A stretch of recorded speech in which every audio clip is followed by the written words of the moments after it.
Well, the day has finally come.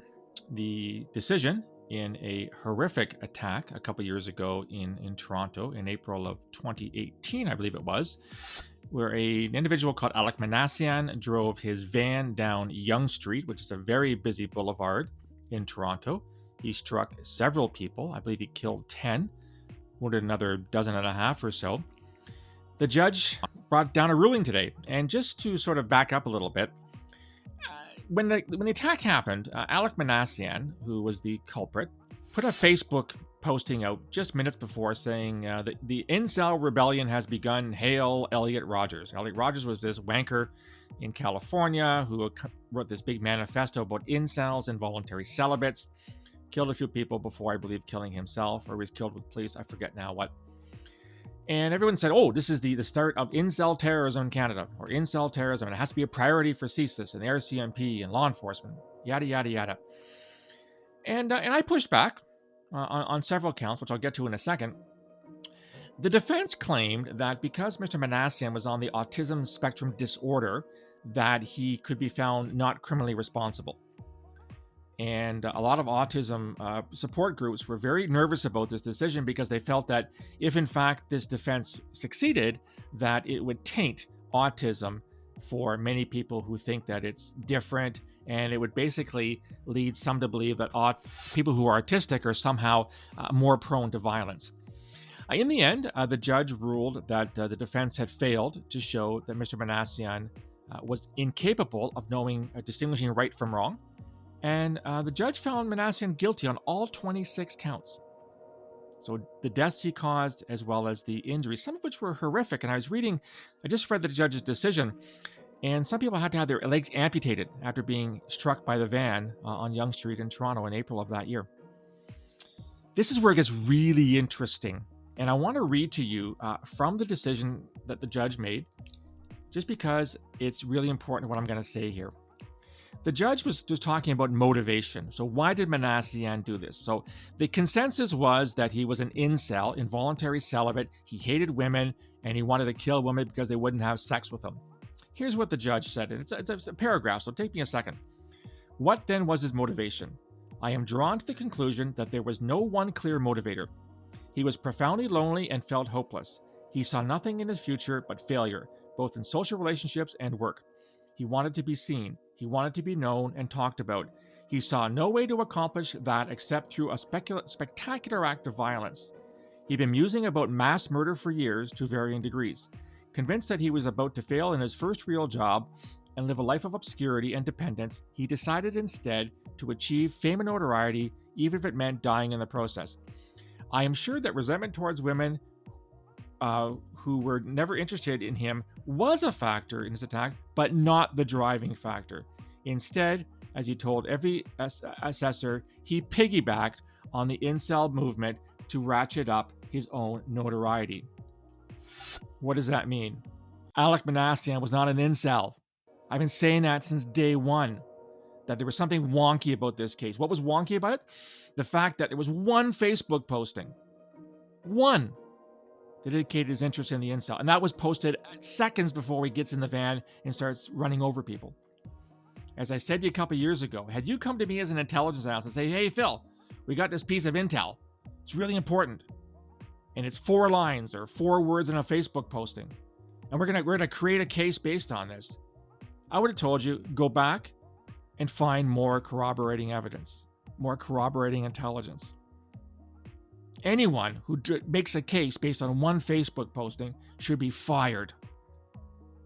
The bottom line is Alek Minassian was a mass murderer who wanted to kill people because of his pathetic existence. He was not an incel, and he was not launching the incel rebellion. Point. Done. Period. What I'm hoping is that this judge, this ruling, and it's quite involved. I read the whole thing. A lot of psychiatrists were consulted. The interviews he did with police were included. It's a very good piece of writing on the judge's part, I must say. Not that I'm an expert in judgments, but I was quite taken in by it. What I'm hoping, and I'm going to be disappointed, is that this ruling pushes back a little bit against a couple of things. First of all, that incels are inherently violent. No, they're not. Thanks for playing. As I've talked to Nama Cates, you've heard on my podcast several times, very, very, very few incels actually go on to commit acts of violence. It's like tenths or hundredths of a percentage point. That's number one. Secondly, Alek Minassian was not an incel. Repeat after me. Alek Minassian was not an incel. Therefore, this was not an act of incel violence. Therefore, this was not an act of incel terrorism. This was a mass murder. It's not even clear it was misogynistic in nature, which is what I thought it might have been at first. Alek Minassian killed to get notoriety. Alek Minassian killed to be famous, or rather infamous. Alek Minassian did not kill Stacy's and Chad's because he was pissed off about not getting laid, not having a meaningful sexual or heterosexual relationship. That's the bottom line out of all this. So can we please stop focusing on incel terrorism as the great challenge of the 21st century? Yeah, if there are those hundreds of a percentage of incels who go down the violent path, by all means, they should be identified and monitored, and they should be stopped before they kill. That's what law enforcement agencies are for, to identify potential acts of crime before they happen. We don't want cops to clean up blood and bones afterwards. We want them to stop the killing from happening. And can we please tell our security services that looking at incels is not a security intelligence priority, because it's not terrorism, it's misogyny, it's hate crime, and that's a police matter, not a security intelligence matter. This was never meant to be a priority for CSIS, the Canadian Security Intelligence Service, where I worked for 15 years. This was a police priority. And it bugs me that this has gotten the notoriety that it has.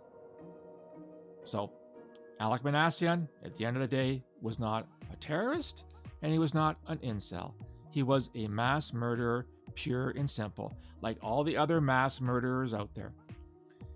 In fact, he lied about talking to Elliot Rodger.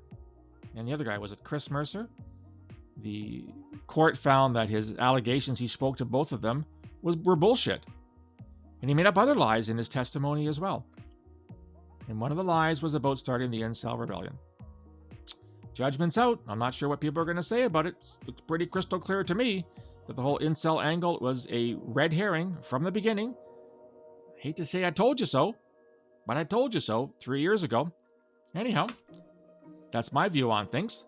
Have to leave you, of course, with the Hardy Boys' Guide to Wisdom, the Guide to Life, Frank and Joe Hardy Boy Detectives. This is a stupid one. Cumulus clouds are a sign of fair weather. Okie dokie, Frank and Joe. Not sure what it has to do with sleuthing, but I guess if cumulus clouds are in the air, you're going to solve your crime. Yeah, whatever. Also want to recognize the 2010 Team Canada IHF jersey. It's green. Not sure why they picked green that year, but it's a great jersey. So what do you think? What do you think of the judgment? What do you think of the fact the defense failed to prove not criminally responsible? What do you think of the judge's categoric rejection of the incel argument? I'd love to hear you. You can reach me on email, borealisrisk@gmail.com, or on Twitter @BorealisSaves. You also find me on LinkedIn and on Facebook. If you like the content, want to subscribe, go to my website, borealisthreatandrisk.com, hit the subscribe button, get all the content free of charge to your inbox, as well as advanced posts that others will only see a week later. You can also go to my website to buy my new book, The Peaceable Kingdom, A History of Terrorism in Canada from Confederation to the Present. There's a link there where you can order it. And last but not least, love to have you join me on my live stream every weekday evening, Monday through Friday at 8 p.m. Eastern, where we talk about events of the day in a live stream way so you can participate, give your opinions, we can have a conversation. I'll talk to you again soon. Until then, stay safe.